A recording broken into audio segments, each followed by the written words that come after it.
sahabat, berjumpa lagi di kanal Perspektif bersama saya Andre Vincent Wenas. Masih seputar soal langkanya minyak goreng ya. Saya menuliskan catatannya yang berjudul Menteri Perdagangan Bapak Muhammad Lutfi itu seperti Nasaruddin Hoja yang kehilangan cincinnya. Apa maksudnya? Begini. Sahabat pernah dengar cerita Sufi tentang Nasaruddin Hoja yang mencari cincinnya yang hilang? Begini. Sekali peristiwa, tetangganya melihat Nasaruddin Hoja sedang celingukan di jalan raya. Tetangganya itu pun bertanya, "Lagi ngapain kamu, Din?"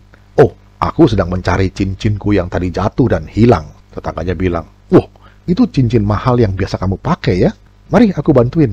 "Oh iya, terima kasih," kata Nasaruddin. Gak berapa lama tetangganya tanya, "By the way, Baswe, tadi jatuhnya di sekitar mana ya?" Nasaruddin jawab, "Tadi aku lagi beresin gudang dan terjatuhnya di dalam sana." Oh, tetangganya kaget.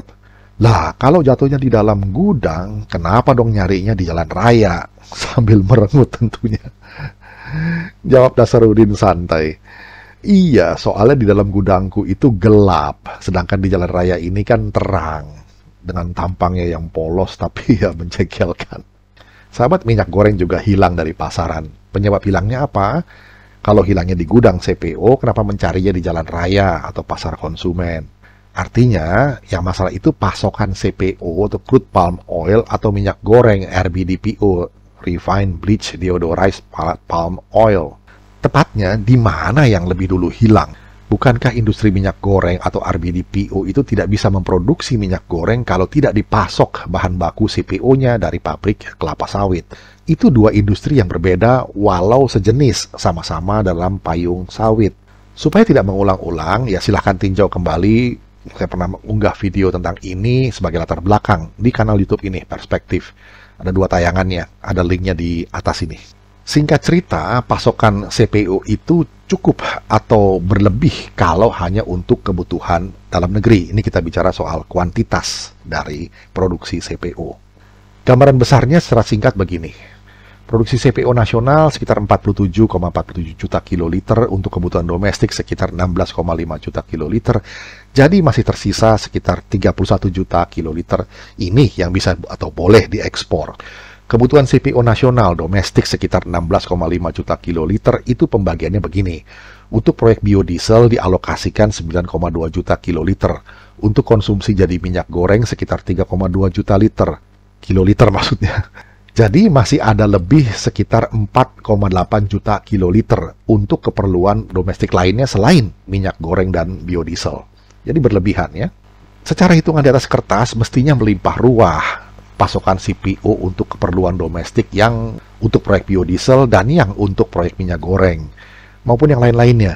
Jadi di mana persoalannya? Kok bisa ada kelangkaan minyak goreng di pasar konsumen? Ini aneh. Kalau CPO yang untuk proyek biodiesel maupun yang untuk minyak goreng itu bukan persoalan utama, artinya bukan Pareto Principle-nya, lalu kemana dong larinya itu CPO? Ada kabar Senin 7 Maret 2022, Direktur Eksekutif dari Gabungan Industri Minyak Nabati Indonesia atau GIMNI melaporkan bahwa saat ini ada 6 produsen minyak goreng yang berhenti produksi. Kenapa mereka berhenti produksi? Karena tidak mendapat pasokan CPO atau crude palm oil-nya. Maka GIMNI mendesak pemerintah untuk hadir memastikan CPO yang DMO atau Domestic Market Obligation ini, yang untuk industri minyak goreng nasional ini mengalir dengan baik. Katanya, masalah utamanya kan di titik ini. Kalau produksi aman, tentunya perlahan tapi pasti distribusi juga akan aman. Jadi semakin terang benderang bahwa masalahnya ada di pasokan CPO dari pabrik kelapa sawit atau PKS-nya pabrik kelapa sawit. Untuk industri minyak goreng, itu di refinery, di hilirnya.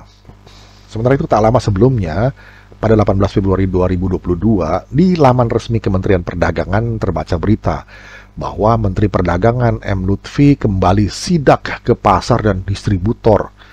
Kata Menteri Perdagangan, distribusi migor harus cepat dan masif. Ini kok seperti Nasaruddin Hoja tadi ya, yang mencari cincin yang hilang di gudang, tapi mencarinya di jalan raya. Ya, itu sekedar kiasan. Kita bisa menjadi perspektif. Kita jumpa lagi di session berikutnya. Terima kasih.